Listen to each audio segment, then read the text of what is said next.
Hello Cloud Gurus, I'm Matthew Ulasien, and welcome to our first episode of GCP This Month for the year 2021, where we will cover the latest in Google Cloud news to kick this year off right.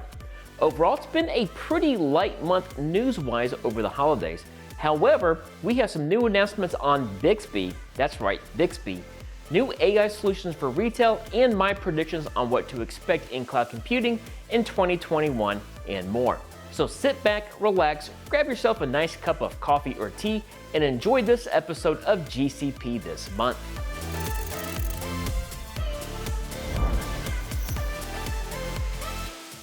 Starting things off, let's cover some quick bites of what's new in the world of GCP. First up in quick bites, the Monitoring Query Language feature, or MQL for short, is now generally available in Cloud Monitoring, which provides detailed control of monitoring metrics in text query format. Now, this is a pretty big step forward because Monitoring Query Language provides cloud professionals an additional tool for really powerful metrics. This is really useful in scenarios that require detailed visibility like troubleshooting outages, root cause analysis, creating custom SLIs and SLOs, advanced analytics, and much more. If your cloud operations on Google Cloud use cloud monitoring metrics, and they should, then go check it out. Next up, if you own a Samsung phone like I do, you're probably familiar with Samsung's digital assistant called Bixby. Now, if we're completely honest, Bixby has not historically been as well reviewed as Google Assistant available on the very same phones. Well, one really interesting story from last month is that Samsung's engineers have been working on improving Bixby by training its voice recognition models using Google's Cloud TPU solution, which is short for Tensor Processing Unit. Now, if you're not familiar with TPUs, they're similar to graphics processing units, or GPUs, which are popular for both graphics purposes, obviously, and it's also useful for training machine learning applications. However, by comparison, TPUs are Google's custom hardware designed specifically for the sole purpose of training machine learning models and are much more effective as a result.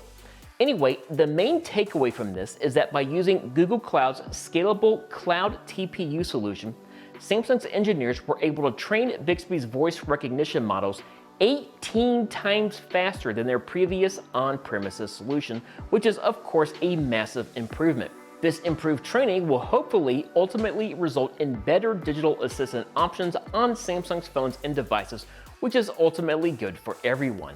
Finally, for our Quick Bites segment, the Cloud Memorystore for Redis service recently picked up 2 new security enhancements, which include support for Redis Off and also TLS encryption support, which is currently available in preview.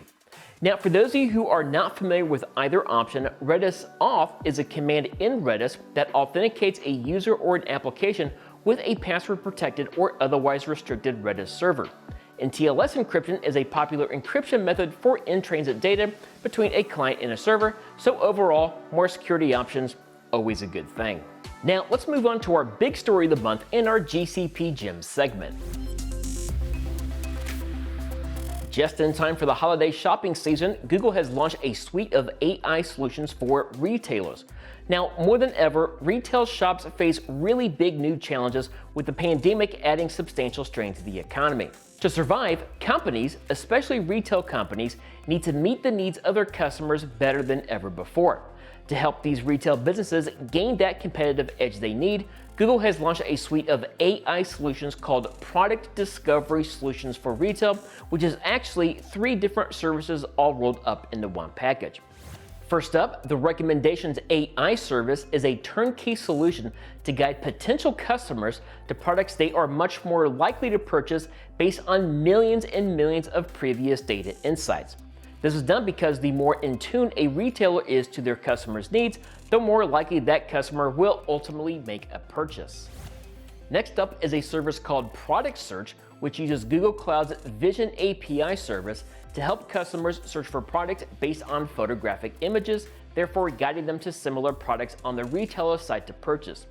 Now, if you've ever used the Google Lens application to shop for items you've taken a picture of, it's pretty similar in concept, except it's custom tailored to that own individual retailer.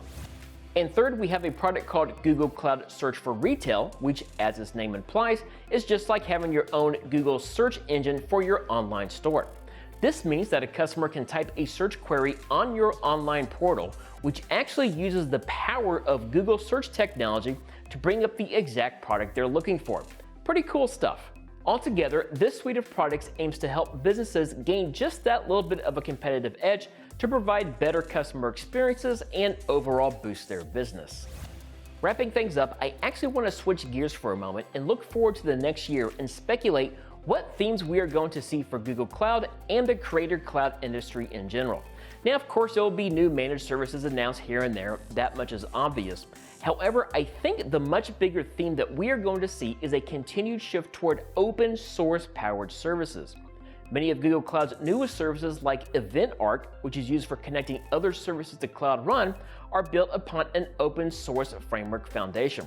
Furthermore, many of Google Cloud's other core bread and butter services like Kubernetes engine are also built upon open source. So why do I think this is a really big deal and is going to be a focus for Google Cloud and everyone else going forward? Well, one of the biggest concerns of companies moving to the cloud is typically that of the fear of vendor lock-in, in which a vendor's closed source, non-open source product that your business relies on makes moving to other vendors and competitors virtually impossible. However, by promoting open source services like Eventarc and Kubernetes, cloud vendors like Google Cloud can deliver a managed experience to use those open source tools, but it also gives you the ability to port your applications anywhere else that supports those same open source tools, which is pretty much anywhere, therefore removing the lock-in concern.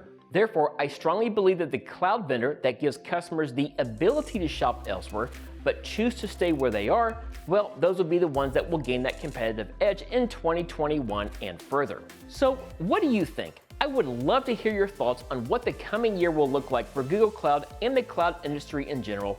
Comment below on where you think GCP will be going in the next year. I look forward to reading it. With that, that's going to wrap up our January 2021 episode of GCP This Month. Happy New Year, everyone, and I hope to see you next time. Farewell.